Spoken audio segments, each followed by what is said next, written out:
I just did a video where I was looking at the skeptical science, and it's from a while ago, but it still was important, where they teased out the signal of the sun in determining the climate. And the sun's energy output has actually been on a decline. Right. So go on.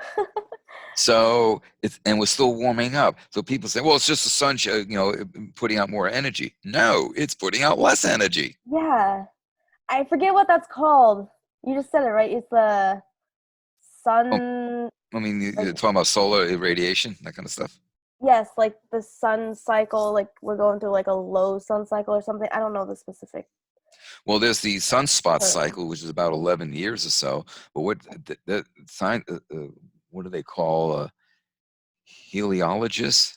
Helio is referring to the sun. I forget what they call astronomers who look at the sun specifically, but they're basically noting a decline in the solar output.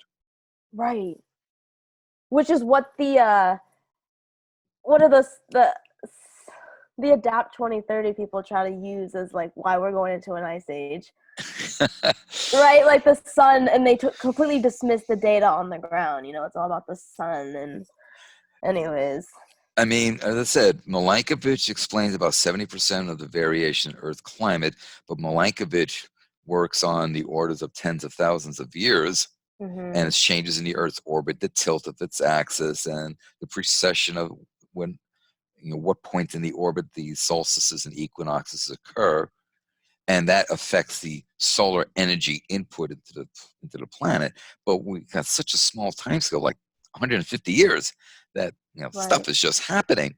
So yeah, the sun obviously is going to affect the climate, but what it's doing now, it, it by itself is not going to necessarily put us into an ice age. There are other things going on, and this is why I say that paradoxically, global warming will lead us eventually, in 1 or 2 millennia, into an ice age because of the melting of Greenland, especially, that shuts off AMOC, shuts off the conveyor belt, which Right. is a heat distribution mechanism. So that's due to humans throwing CO2 into the atmosphere and traps the heat from the sun that then helps and abets whatever, the melting. And Yeah, that don't makes sense.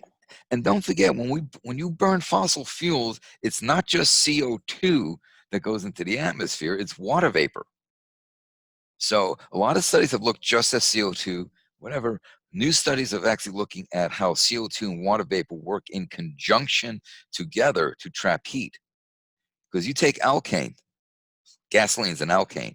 The products of alkane are CO2 and water, and they're both going up into the atmosphere. Just look at the next time you see the water dripping out the end of a tailpipe. There's your water Right. from burning. So you get the water vapor, and water vapor is a very strong greenhouse gas. So you work that in conjunction with CO2, and you're trapping a lot of energy. And the methane, right?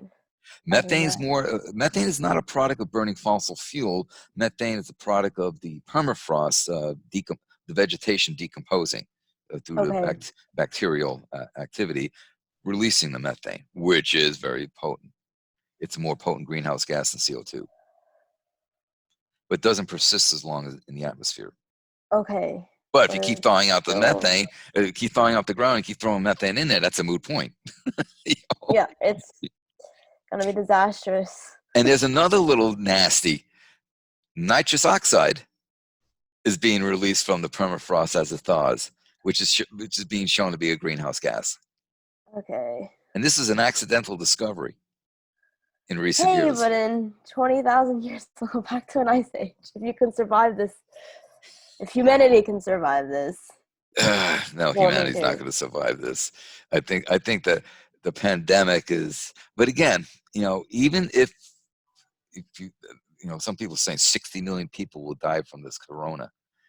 60 million divided by 8, let's just say 8 billion.